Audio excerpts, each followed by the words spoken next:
कर्नाटक में अब भाषाएं सिर्फ संवाद का जरिया नहीं रही, ये अब राजनीतिक हथियार बन चुकी हैं। जहां एक तरफ हिंदी को लेकर हम पर थोपने की कोशिश हो रही है, का राग अलापा जाता है, वहीं उर्दू को सरकार खुद अपने हाथों से माला पहना रही है, वो भी 100 करोड़ रुपए की। आखिर क्या है यह कर्नाटक का भाषा विवाद? चलिए बताते हैं हम आपको अपनी आज की इस रिपोर्ट में। कर्नाटक में इन दिनों सरकार और वहां के कुछ लोग किस तरह से भाषा की राजनीति में घुस चुके हैं, ये हम और आप आए दिन देखते रहते हैं। आए दिन कोई ना कोई वीडियो सामने आता रहता है जिसमें दिख जाता है कि किस तरह से वहां हिंदी बोलने वालों को परेशान किया जा रहा है। आपने हाल ही में एक वीडियो देखा होगा जिसमें SBI के एक अधिकारी को जबरदस्ती कन्नड़ा बोलने के लिए कहा जा रहा है और वो हिंदी बोलने पर ही टिकी रहती हैं। पहले आप वो वीडियो देखिए। ಇದು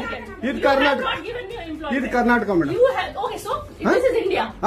ಇಂಡಿಯಾ ಅಥವಾ ಈ ಕರ್ನಾಟಕದಲ್ಲಿ Kannada main first Kannada first madam Kannada first ಈಗ ನೀವೇನ್ ಮಾತಾಡ್ತಾ ಇರೋ ತುಂಬಾ ಒಳ್ಳೇದು ಮಾತಾಡೋದೇ ಇಲ್ವಾ। ये वीडियो इतना वायरल हुआ कि लोगों के तरह तरह के रिएक्शन आने लगे। वहां के कुछ नेता यह पचा नहीं पाए कि वो महिला उनके सामने अपनी बात पर अडिग कैसे है।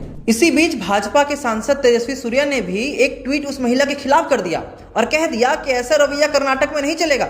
अब उनको कोई बताए कि जहां से वो सांसद बने हैं ना, साउथ बैंगलोर से, वहां अधिकतर मात्रा में हिंदी बोलने वाले लोग ही रहते हैं। बहरहाल उस महिला पर इतना प्रेशर डाला गया कि कोई गलती न होने के बावजूद भी उसे माफी मांगनी पड़ी। ಯಾರಿಗೆ ಆಗಲಿ ನೋವಾಗಿದ್ದರೆ ಕ್ಷಮಿಸಿ ನಾನು ಕನ್ನಡದಲ್ಲಿ ವ್ಯವಹಾರ ಮಾಡಲು ಅನುಕೂಲ ಮಾಡಿಕೊಡುತ್ತೇನೆ, ಎಲ್ಲರಿಗೂ सहकरिಸುತ್ತೇನೆ। कर्नाटक में वहां की सरकार को हिंदी से जितनी तकलीफ है, उर्दू से उतना ही प्यार।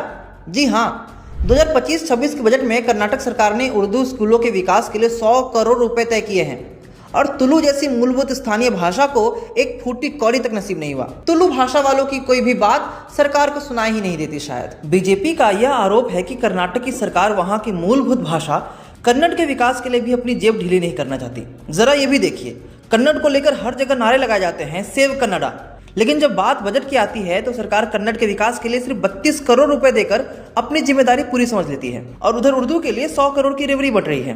हिंदी की तो पूछिए ही मत, वो तो कर्नाटक में गुनाह जैसी बन गई है। हालांकि बीजेपी के इस वार पर कर्नाटक के मुख्यमंत्री सिद्धरामैया ने पलटवार भी किया और उन्होंने कहा कि बीजेपी का यह दावा कि कर्नाटक सरकार ने कन्नड़ के विकास के लिए सिर्फ 32 करोड़ रुपए दिए हैं, यह पूरी तरह भ्रामक है।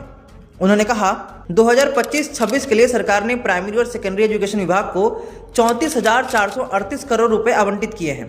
सोशल वेलफेयर और अन्य विभागों के तहत स्कूल को 4,150 करोड़ रुपए दिए गए हैं, यानी कुल 38,688 करोड़ रुपए। ये सभी राशि कन्नड़ माध्यम की शिक्षा के लिए है।